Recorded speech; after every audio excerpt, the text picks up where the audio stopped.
Daryl Davis, thank you very much for coming on today, sir. Thank you so much for having me. I really appreciate it.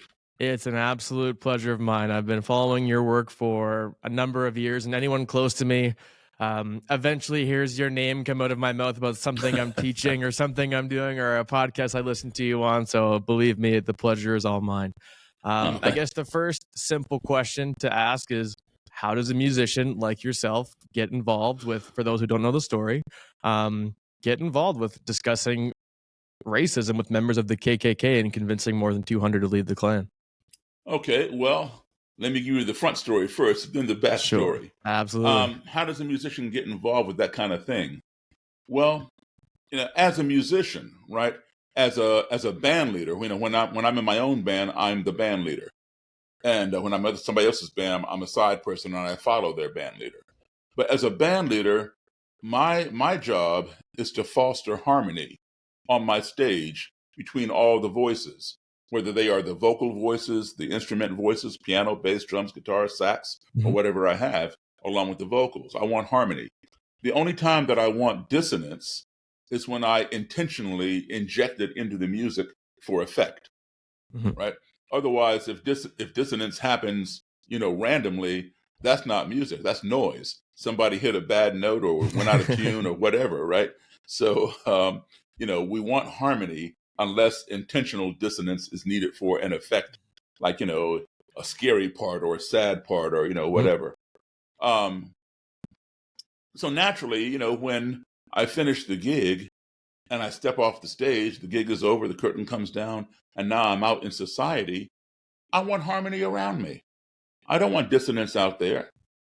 So that's, part of it. My nature. I want things to be harmonious. Okay, so now the backstory is this.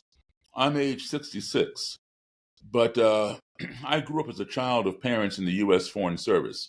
So I was an American Embassy kid. And, you get assigned to a foreign country for 2 years with the American Embassy via the State Department. At the end of the 2 years, you come back home here to the States. You may be here for a year and then get reassigned to another country abroad.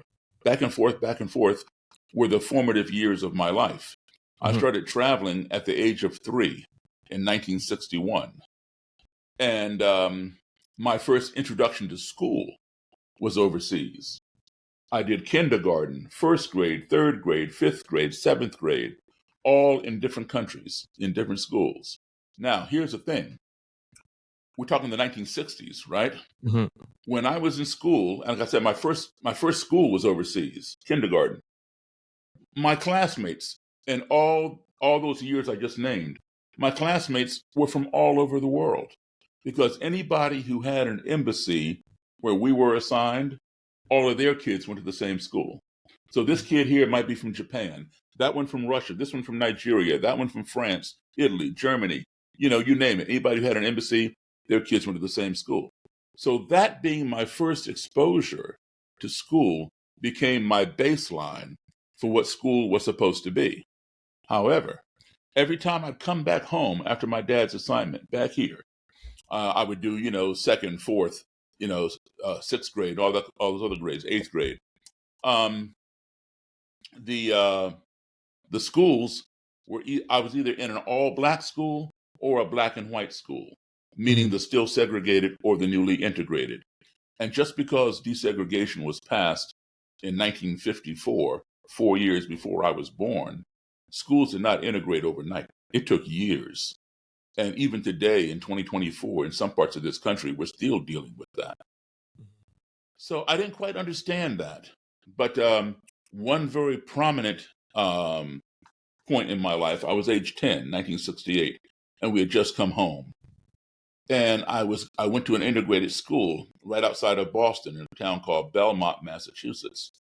I was one of two black kids in the entire school. There was a little girl in second grade and myself in fourth grade. That was it. So I rarely saw her, like except for recess or lunchtime, cafeteria. Consequently, all of my friends were white, and several of my guy friends were members of the Cub Scouts, and they invited me to join. 1968, age 10, I joined the Cub Scouts. Everything was great. Had a good time, had good people. And we had a parade right next door to Belmont from Lexington, Massachusetts to Concord. to commemorate the ride of Paul Revere. And I think that thing still goes on today. Back then it was called Patriot Day or something. Mm-hmm. Anyway, the streets were blocked off. Sidewalks were lined with nothing but white people. There were the Cub Scouts, Boy Scouts, Brownies, Girl Scouts, 4-H Club, and whatever organizations. I was the only black person in this thing.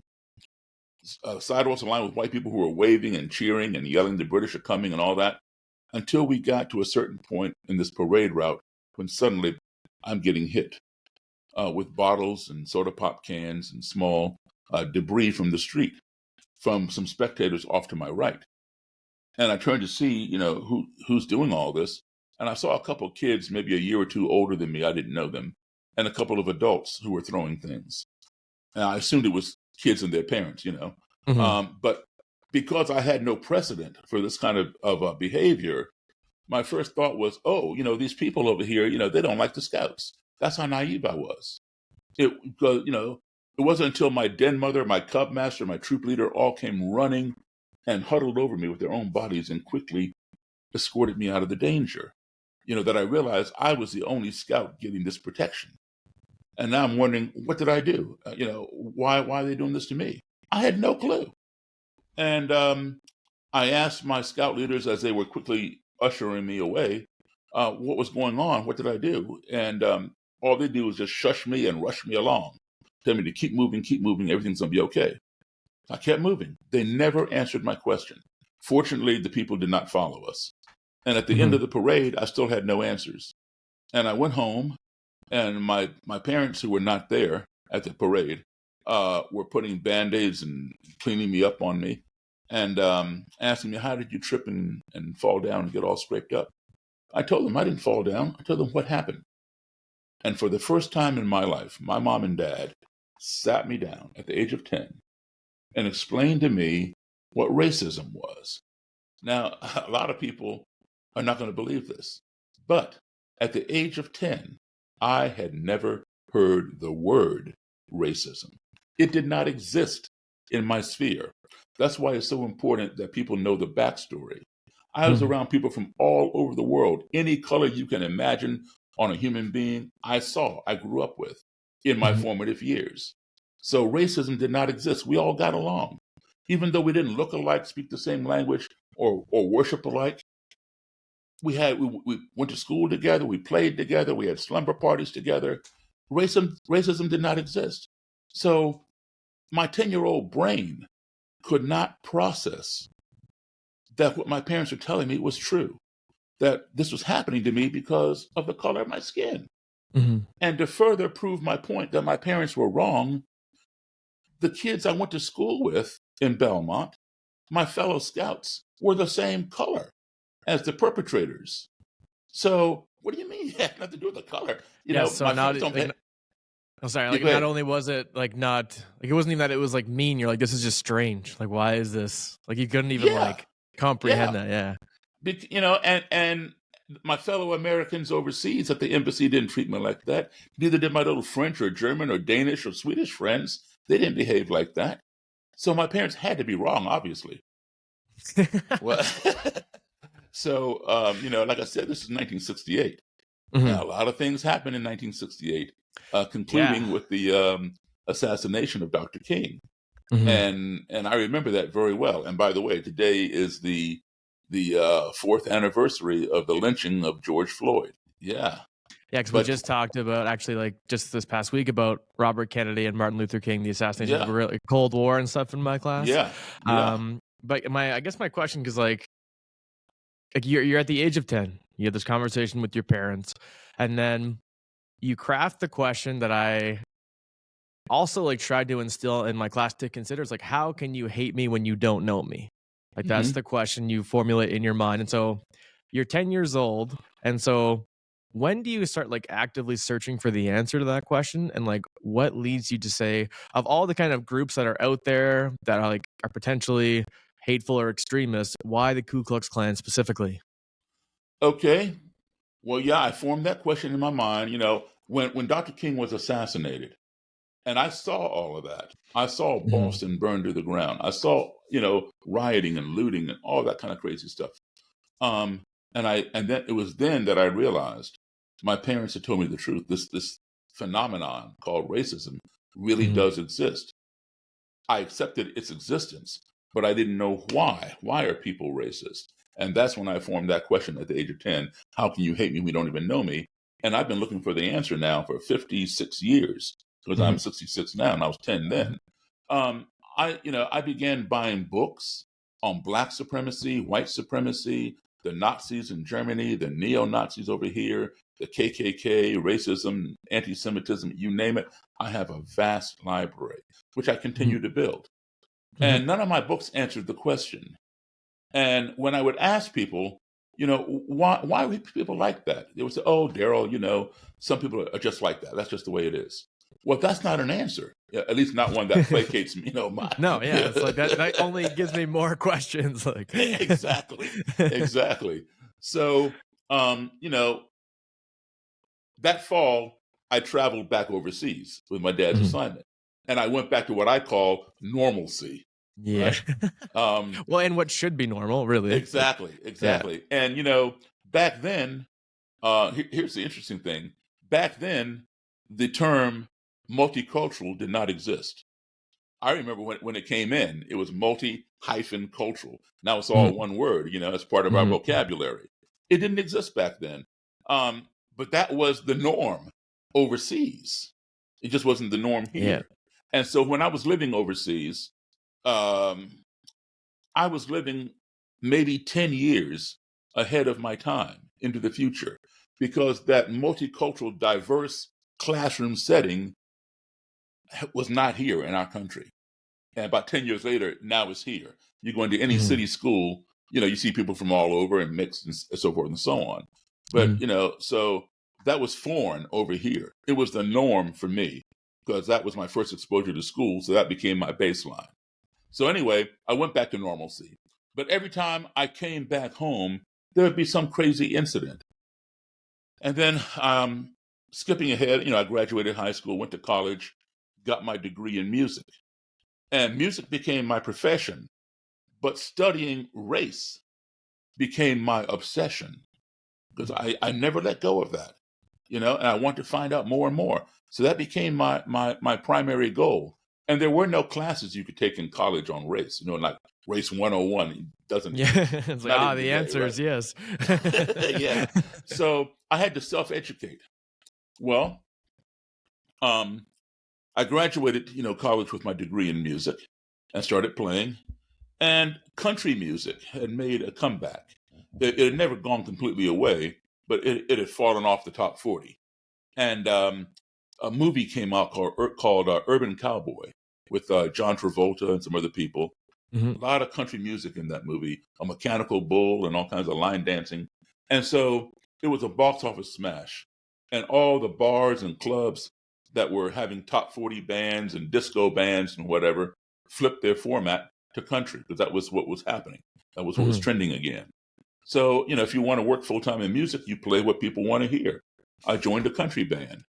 And I like country music. It's no different than the blues, same three chords.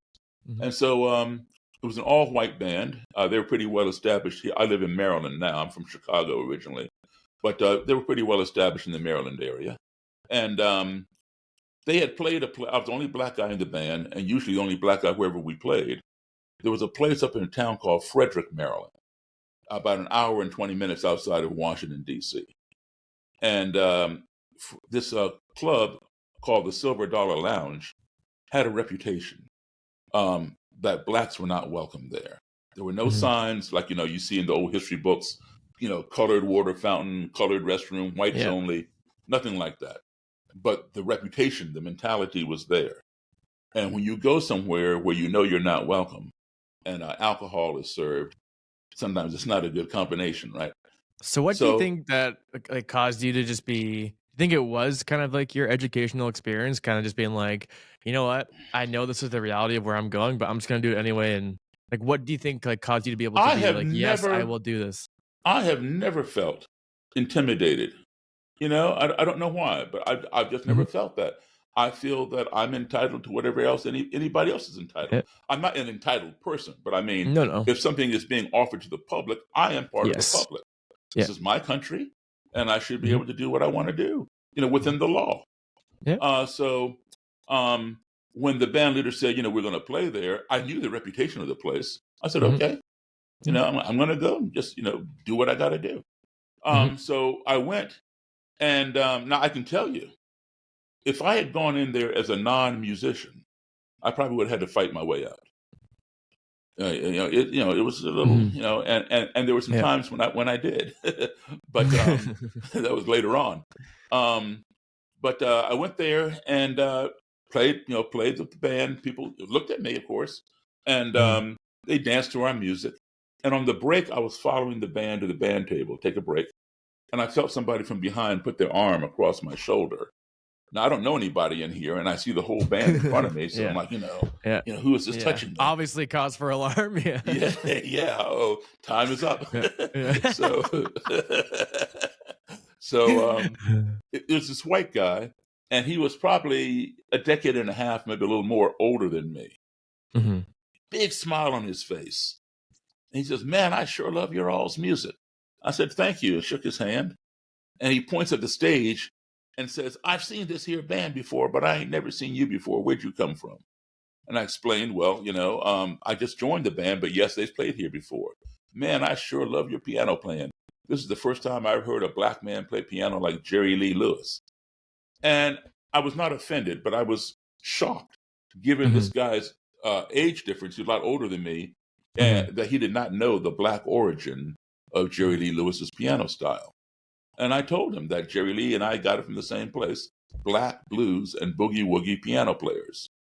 And he was incredulous. No, no, no. I ain't never seen no black man play like that, except for you. So, I'm thinking he's never seen Fats Domino or Little Richard, you know. And I said, look, Jerry Lee is a friend of mine. I know him very well. He's told me himself, where his influences came from. He didn't believe that I knew Jerry Lee either. But he was fascinated with me, wanted me to go back to his table and let him buy me a drink. And I don't drink alcohol, but I went back to his table. I let him buy me a cranberry juice. He Mhm. paid the waitress, took his glass, and he like clinked my glass and cheered me. And then he says, this is the first time I ever sat down and had a drink with a black man. And now I'm like, what on earth? You know, um, I wasn't offended, but it was Mhm. like, how can this be? Because at Mhm. that point in my life, I had sat down with literally thousands, tens of Yeah. thousands of white people or anybody else and had a meal, a beverage, a conversation. How is it that this guy, that much older than me, had never sat down with a black guy before? So I wasn't trying to be facetious, right? I'm just Mhm. curious. I said, why? He didn't answer me. He looked at the table, and I asked him again, and his buddy elbowed him and said, tell him, tell him. And I said, tell me, because now he's got me all, mystified. Mhm. Yeah. And I said, what's going on? And he said, I'm a member of the Ku Klux Klan. And I just burst out laughing at him because I knew a lot about the Klan. Like I told you, I had every book. Yeah. And I know that, I've read them all, and they don't just come up and put their arm around some black guy and want to buy him a Yeah. drink and hang out. Yeah. So, this guy's pulling my leg. So I'm Mhm. laughing, going along with the joke. He goes in his pocket, pulls out his wallet, and handed me his Klan membership card. I recognized the Klan logo or emblem, which is a red circle with a white cross and red blood drop in Yeah. the center of the cross. I stopped laughing. This thing was for real. It wasn't funny Yeah. anymore. It's not like you're just the reputation here. It's, oh, this guy actually has a membership card. Yeah, yeah. Yeah. And I gave it back to him, and we talked about the Klan and different things. But he was very, very friendly, and gave me his phone number and wanted me to call him anytime we were to come back to the Silver Dollar Lounge Mhm. because he wanted to bring his friends, meaning Klansmen and Klanswomen. Yeah. And so I said, okay. So I'd call him every 6 weeks whenever the band was booked back there on a rotation with other bands. And he'd come. He'd bring his Klansmen and Klanswomen friends. They'd gather around near the stage, bandstand, and watch me play. They'd get out and dance. And on the break, I'd make my way over to his table, thank him for coming. Most of them would stay there. A couple of them would get up and walk across the room. So the message was, we don't want to shake your hand. We don't want to talk to you. Yeah. We just want to, look at you, which is fine by me as long as you don't touch me, right? That's such. So, but that went on till the end of that year, and I quit Mhm. that band. I went back to playing rock and roll and blues and whatever else was going on. And so it dawned on me, I didn't stay in touch with the guy. I mean, it's like, I had no reason to stay in touch with Yeah. the KKK, right? I mean, I do that now. Well, But and then, even so, sorry to interrupt you there, but, like, even in meeting him, like, your obvious shock in seeing him with a membership card, was there ever you think, like, did you have, like, a preconceived notion of, like, what a KKK member kind of looked like or would act like, and then you were kind of shocked yeah, as well? yeah. To be honest, yeah, yeah. Mhm. I mean, he may have fit the description of what one would look like, Mhm. but he did not fit the description of how one would behave. Mhm. I mean, yes, he was ignorant, and I don't say ignorant in a derogatory sense, No, no. just not as worldly, Not as exposed. as Yeah. yeah, not as exposed, not knowing about Jerry Lee Lewis and where his Mhm. origins came from and all that, music origins that is. Um, but he was very curious. He was very polite, very nice, and very honest. You know, and I appreciated that. And we became friends. For the time that I was playing there, it wasn't like I had a day off and I called him and said, "Hey, let's go hang out." Nothing like that. I'd Mhm. always call him whenever we were scheduled to be back at the club, and he'd Mhm. come. So then when I quit, I lost track of the guy, and I quit that band. I kept playing music, but with somebody else. So Yep. I wasn't back with the Silver Dollar anymore. And so a few years later, it dawned on me, Daryl, you blew it. The answer to your question that's been plaguing you since the age of 10, how can you hate me when you don't even know me? It fell right into your lap and you didn't even realize it. Who better to ask that question of than someone who would go so far as to join an organization with over 100-year history Mhm. of practicing hating people who don't look like them, who don't believe as they believe? Get back in contact with that guy and write a book, because all the books written on the Klan were by white authors. There have been two books written that dealt with the Klan by black authors, but not from interviewing them. These two Mhm. guys, one escaped the lynching in the 1930s, and the other one escaped the lynching in the 1940s. So not from the perspective of sitting down interviewing their prospective lynchers. That's what I want to do. Mhm. So, I thought to myself, I need to get back a hold of that Klan guy, get him to introduce me to the Klan leader here in Maryland, and interview that guy, travel up north, travel down south, go to the Midwest, go to the West, interview other Klan leaders and members, and become the first black author to write a book on the KKK from in-person interviews. So that's where that started. And I tracked down the guy. His number had been disconnected, but I had to track him down. And that's Mhm. how that started. And so, as you're going through the process of interviewing people, because, like, I know the kind of um, aura around your story is like you've collected, I think, over like 200 robes plus, meeting people of all different like occupations, etc. Why do you think, like, if our ideas and beliefs are so entrenched, why do you think people are even able to change at all? Like, what are kind of the things that you would often see where they're finally changing in the moment? Excellent question. Okay, two things. You were told when you were a kid, as I was, as you tell your kids and all your friends when they were growing up, we're told a tiger does not change its stripes. A leopard Mhm. does not change its spots. And for the most part, well, for all parts, that is true. A tiger does not change its stripes, or a leopard does not change its spots. So naturally, we would think that a Klansman or Klanswoman does not change their robe and hood. That's Mhm. who they are. But that's wrong. Okay? The tiger and leopard cannot change because they are born with those stripes and spots. That is who they Mhm. are. All right? A Klansman or Klan member is not born with that robe and hood. That is a learned ideology. And what can be learned can be unlearned. It may take some time, but it can be unlearned because you're not born with that. And so Mhm. I come into it um, still thinking about the tiger and the leopard. I Mhm. had no intentions whatsoever of trying to change anybody. Mhm. In fact, most of the media gets it wrong. When you see me in the media, it says, black musician converts, X Yeah, and number I of cake. think convert is the wrong word 100% because, like, you're Yes, literally just you're almost letting them see their argument fall apart in real time. That's kind exactly. of like, And yeah. I'm the impetus for them to convert Yeah. themselves.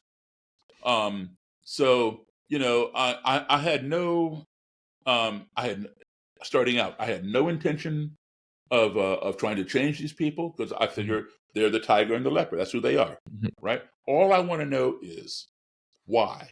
How can you hate me? You don't even know me. Give me the answer. Thank you very much. We're done. I never see you again, right? I had no desire to be friends with these people. I just want an answer to placate what happened to me at age 10. All right. But, when you sit down and talk, I have nothing in common with these people. Um, but when you sit down and talk with somebody, you talk with your worst enemy for 5 minutes. You're that far apart. You spend 5 minutes talking with your worst adversary or enemy, you're going to find something in common. And that gap closes a little bit. You talk for another 5, 10 minutes, you find more in common. And now you're here. And when you get here, you are having a relationship with your enemy, with your adversary. It's a cordial one. You're not, you may not be going to his birthday party or anything, But but it's familiarity. yeah, At least. exactly. Yeah. And you keep on talking, and then you get here, and you're being friendly with one another. You may not agree on everything, but at least you're friendly. And then at that point, they begin. You have found that you have more in common than you do in contrast with that individual, and they find the same thing about you. And then the trivial things that you have in contrast, like skin color, or whether you go to a church, a mosque, a temple, or a synagogue, begin to matter less and less. And then they begin thinking, why do I hate that guy? I mean, he's the same as I am. So even throughout your interviews, like this might be kind of the question no one even wants to think about. Like, what does the average person have in common with your day-to-day KKK membership holder? Sure. Okay. Well, you believe that we need to eradicate drugs from the street. We need better education for kids. Okay. Well, so do they. So now you have Because I something guess in like common. in your interviews, like what were you kind of been like, oh, like this person was just kind of led a different path, but the common aspects of our humanity are. Yeah, exactly. Okay, so you find things that you have in common, and then ask, well, I believe in the same thing. Can we work together on these things? You know, things like that, and then you're seeing this person as a human being. And I can tell you something. In my travels as a kid, I traveled all around the world. Now today, as an adult, I do the same thing. I travel all over the world, performing or lecturing. And I've played in all 50 states now. So when you combine my childhood travels with my adulthood travels, I've now been in 63 countries on 6 continents. I've gone through several passports, filled them up, and had to get new ones. I can tell you something that I've learned.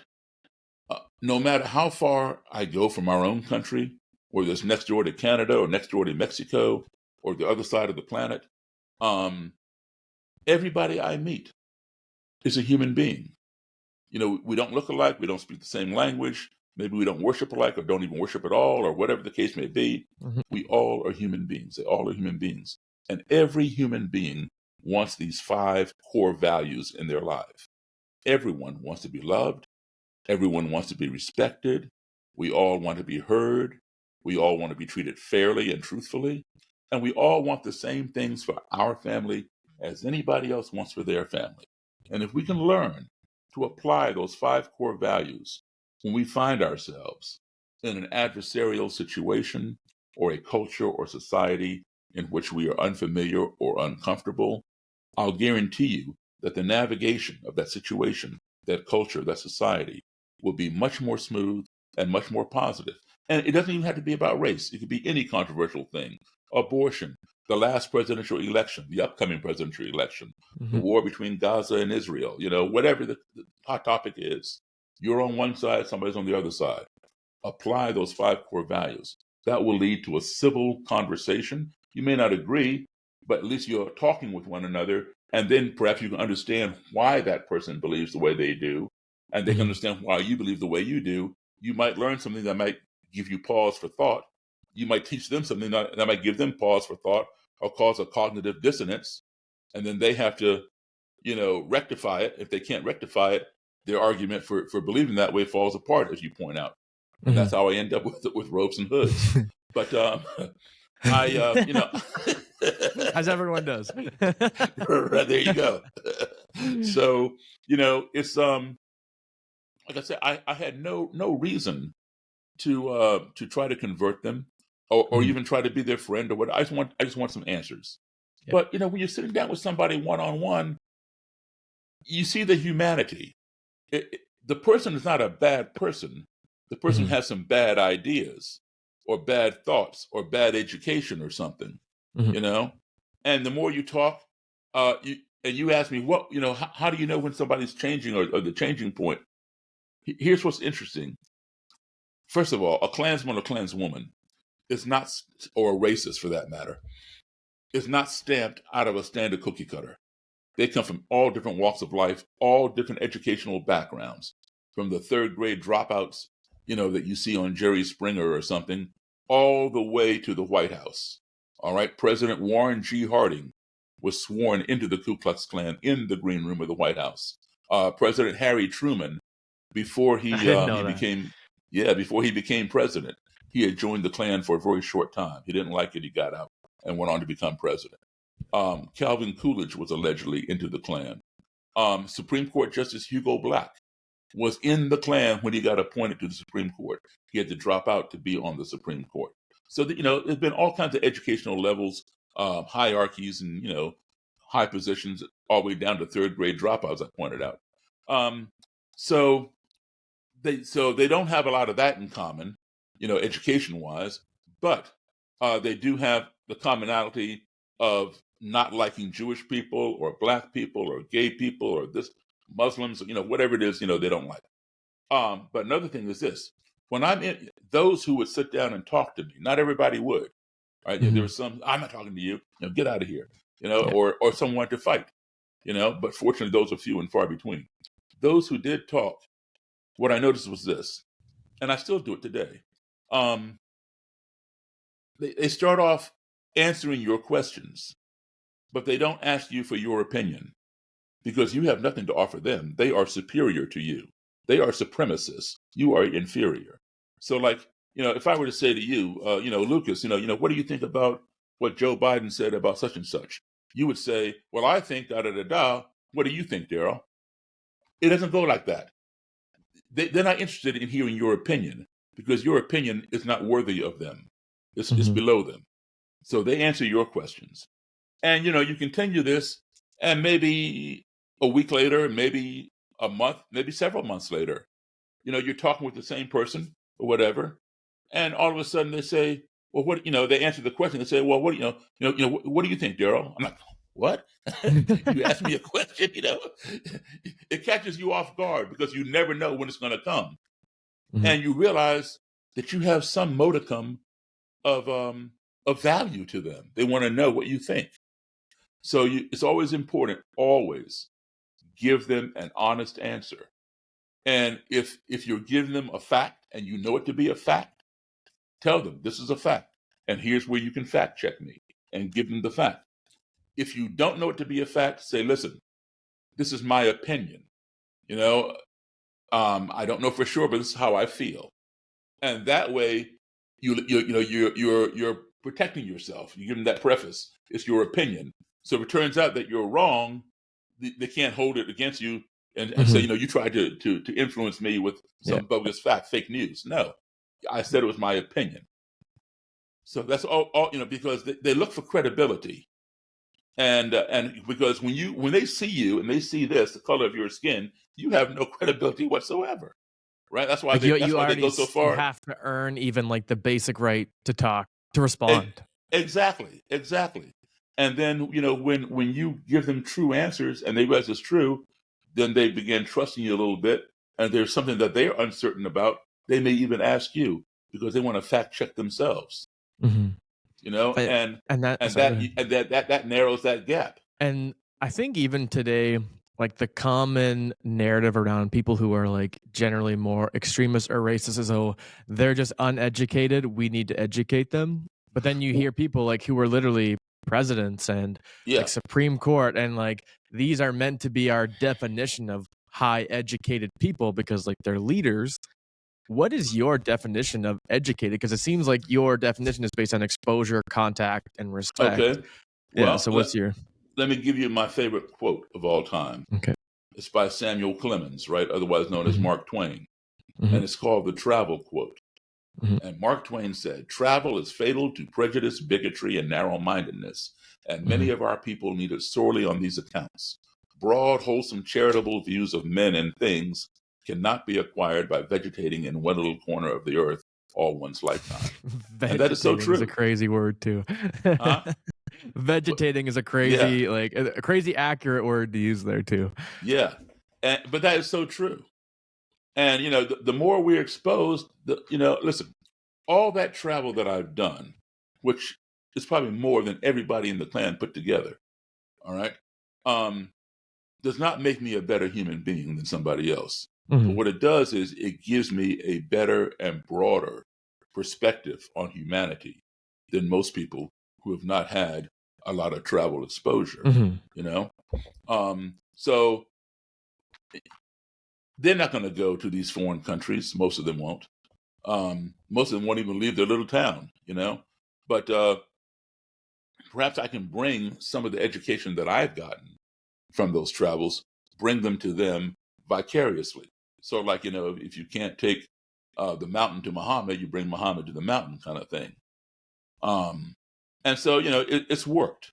And the fact that I have accepted them as human beings, right off the bat.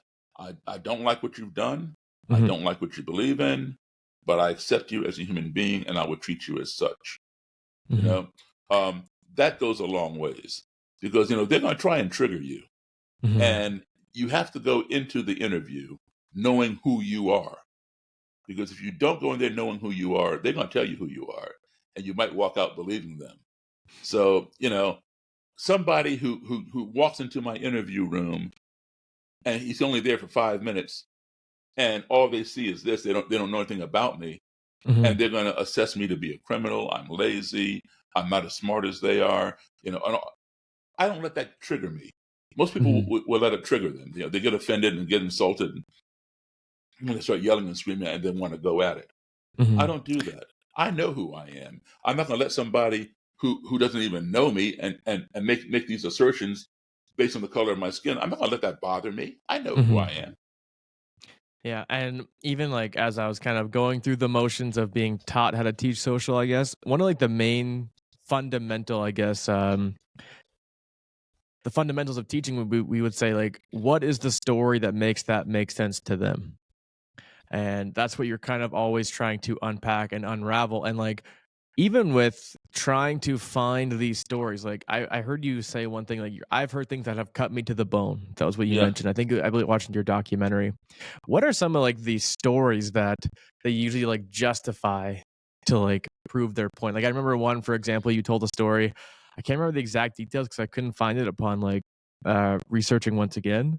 But you were like driving in a car with someone, I believe, and they said like, "Oh, if you are black, you will be a Criminal. criminal." But you were like, "I was a university graduate. I've never had a criminal record." They're like, "Yeah, it just hasn't happened yet." Like it's Okay. stories Yeah. like that. Right? All right, so the story, okay, an exalted cyclops, which means district leader, he was Okay. sitting in my passenger seat, and we're Mhm. riding around, and we're talking. Somehow we got on the topic of crime, and he said that black people are prone to crime. We are born with a gene that Mhm. makes us a criminal. And so I'm driving. He's over here, and I said, "What do you mean, man?" And he said, "Well, who's doing all the carjackings and drive-bys in Southeast?" He was referring to Southeast Washington D.C., which Mhm. is predominantly black and it's very high crime ridden. There's some whites who live there, but Mhm. it's predominantly black. And I said, "Okay, black people." I said, "But that's what lives there. You're not considering the demographics." I said, "Who's doing all the crime in Bangor, Maine?" White people, because that's what lives there, right? Yeah. Right? So you don't live in Bangor, do you? No, I'm moving to New Brunswick in Okay, Canada where are you pretty based? soon. I'm actually in like northern Alberta right now. Okay, so Yeah. anyway, so he goes, no, no, no, that has nothing to do with it. You all have this gene. I looked at him. I said, look, man, I said, I'm as black as anybody you've ever seen. I said, I have never done a carjacking or a drive-by. How do you explain that? He didn't even hesitate. He answered me like that. He said, your gene is latent, hasn't come out yet. And how do you argue with somebody that far, Yeah. in left field somewhere? You can't even bite on that.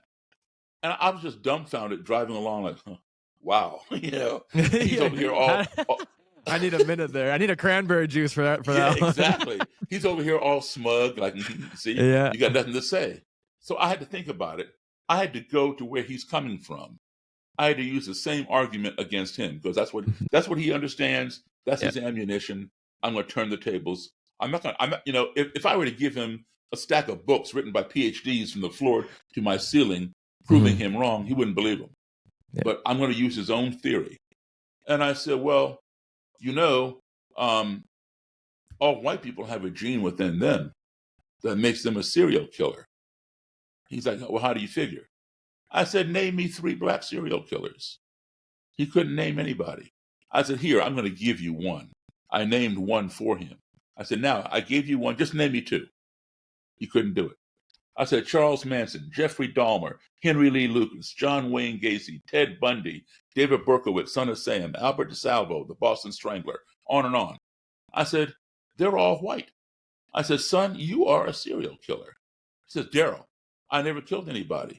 I said, your gene is latent, hasn't come out yet. He goes, well, that's dumb. And I said, well, duh. And then, he got quiet, but his wheels turned.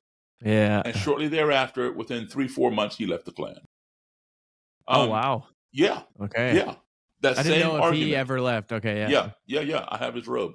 Yeah. It was a stupid analogy, but he started off with some stupid statement.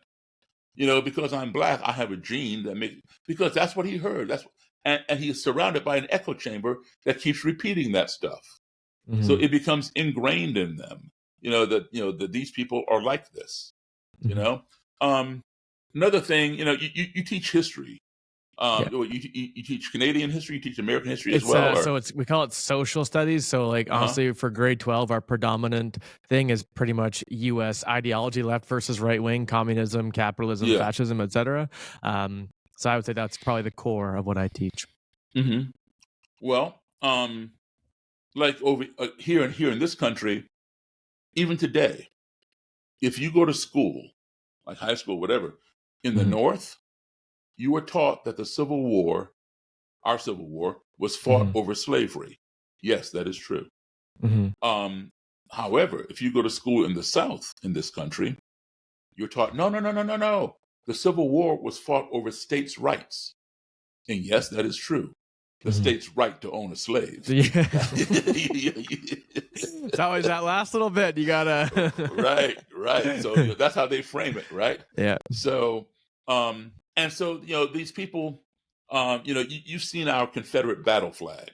Yes. And the crossbars and stars. A lot of these people, they don't know their history. First of all, that is not the flag of the Confederacy. The flag of the Confederacy was the blue square with a circle of silver stars and the red and white stripes. Each star represented one of the colonies. There were 13, right? Yep. The crossbars and stars was the Confederate battle flag. That's the flag that was flown by Robert E. Lee during the Civil War to preserve slavery. Okay? So, people say, oh, no, Daryl, friends of mine who may have that flag or whatever. No, it's not about hate. It's about heritage. My great-great-grandfather, blah, blah, blah. I'm against slavery, but that's my heritage. So it's not about hate. I said, look, come go to a Klan rally with me.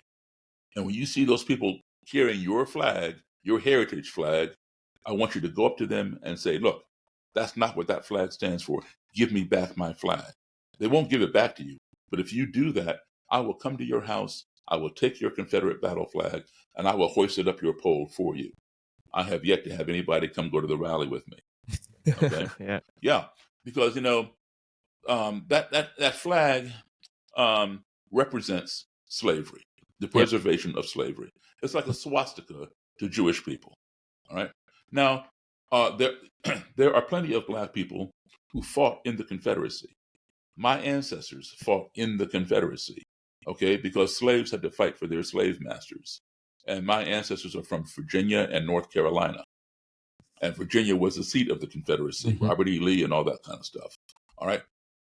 Now, there are some Black people who honor the Confederate flag. I don't. But for whatever reason, that's their prerogative. We have freedom to do that in this country. However, I'm totally against that flag being flown in public places because it does not represent this country. We only have one flag for this country. And here's how I explain it to people.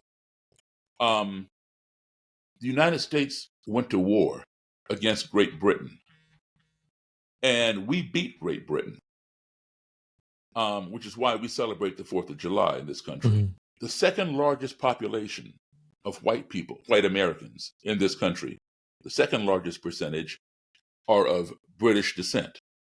The largest percentage of white Americans in this country are of German descent.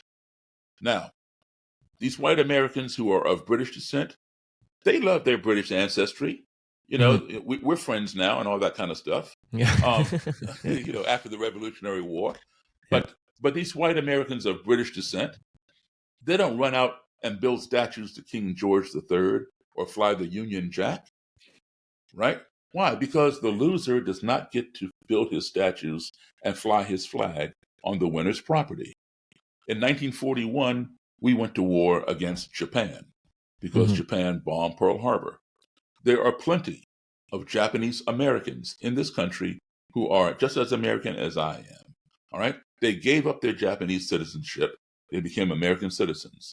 We did terrible things to them, put them in internment camps and all that kind of crazy stuff. All right? They love their Japanese ancestry, but they are Americans. They don't run out and build a statue to Emperor Hirohito and fly the Japanese flag for the same reason, right? We went to war against Germany. The majority of white Americans in the United States are of German descent. They don't run out and build statues to Joseph Goebbels or Adolf Eichmann or Adolf Hitler, for that matter, Mhm. and fly swastikas, unless they're neo-Nazis, of course. But the loser does not get to build his statue and fly his flag on the winner's property. And then what I point out to them is I say, pick two football teams, any two football teams. So they say, okay, the Chicago Bears and the Green Bay Packers. All Mhm. right, so let's say those two groups, two teams, go to the Super Bowl against each other. Who wins? Okay, the Bears win. So every Bear gets what? A Super Bowl ring, right? Mhm. Do you also give the Green Bay Packers Super Bowl rings? No. Why not? They lost. Exactly. Exactly. Exactly.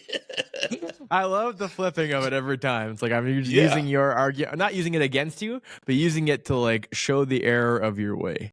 exactly. Yeah. Exactly. And it works. Yeah. And so, Daryl, I have one more question to ask you, my Sure. friend, to No kind of finish problem. us off here. Um, One of my favorite quotes to kind of piggyback off of your Mark Twain quote is education is what remains once we forget everything that we learned in school. That's Albert Einstein. What is it that you want people to take away from their time with Daryl Davis specifically that they will not get anywhere else? The worst thing education can do for you is teach you what not to believe in. And secondly, is this: I am basically a rock and roll piano player. Mhm. I'm not a sociologist or a psychologist. But if I, on my own, can accomplish these things as one person, anybody out there can do that. Anybody out there can do it. Just look for the truth, treat people with those 5 core values. Look for harmony in your world, your society, whether you're in Canada, whether you're in the United States or anywhere in the world. Your country, your society, your environment can only become one of two things. One, it can become that which you sit back and watch it become, or that which you stand up and make it become. So you have to ask yourself the question: do you want to sit back and see what your society becomes? Or do you want to stand up and make it become what you want to see? I've chosen the latter, and anybody out there can do that. You know, you can't say, oh, well, I'm only one person. One person can do a lot of things because it snowballs. All right. Um, I think that's one of the most key and important things to give people that inspiration and that fortitude that they too can contribute and make a significant change. I say this: I'm on the front line. Some people are not comfortable being on the front line, going to a Klan rally or something like that. I get that. Okay. If you're not comfortable, then don't do it. All right. You can be, you can be on the front line, or you can be on the back line. You can be on the sideline. You can be online. All these lines all contribute to the whole. All right. And again, here one of my analogies. You think about your favorite movie. It won 10 Oscars or whatever, award you have there. You can probably tell me the name of the movie, and you can probably tell me who starred in the movie. You may be able to tell me the director's name, maybe not. But can you tell me the name of the guy behind the camera? Can you tell me the name of the lady working the wardrobe and the costumes, or the stuntman's name, or the guy setting up the props and the lighting? No, you can't tell me any of those names. But the people on the front line were the actors and actresses that you saw on the screen, the stars. All right. The back line, the people behind the camera making them look good, and the director, blocking it and doing whatever directors do, right? And the lighting person and the wardrobe person and the producer. These are all sideline, backline, and the person who publicized the movie online, put out the commercials online, whatever else. All of them contributed to your favorite movie becoming your favorite movie and getting as many Oscars as it got. So everybody had a role, not just those stars. They couldn't do it on their own. So we all need to work together to make the whole a lot better. Beautiful. Thank you very much for coming on today, sir. Anytime, my friend. Stay in touch.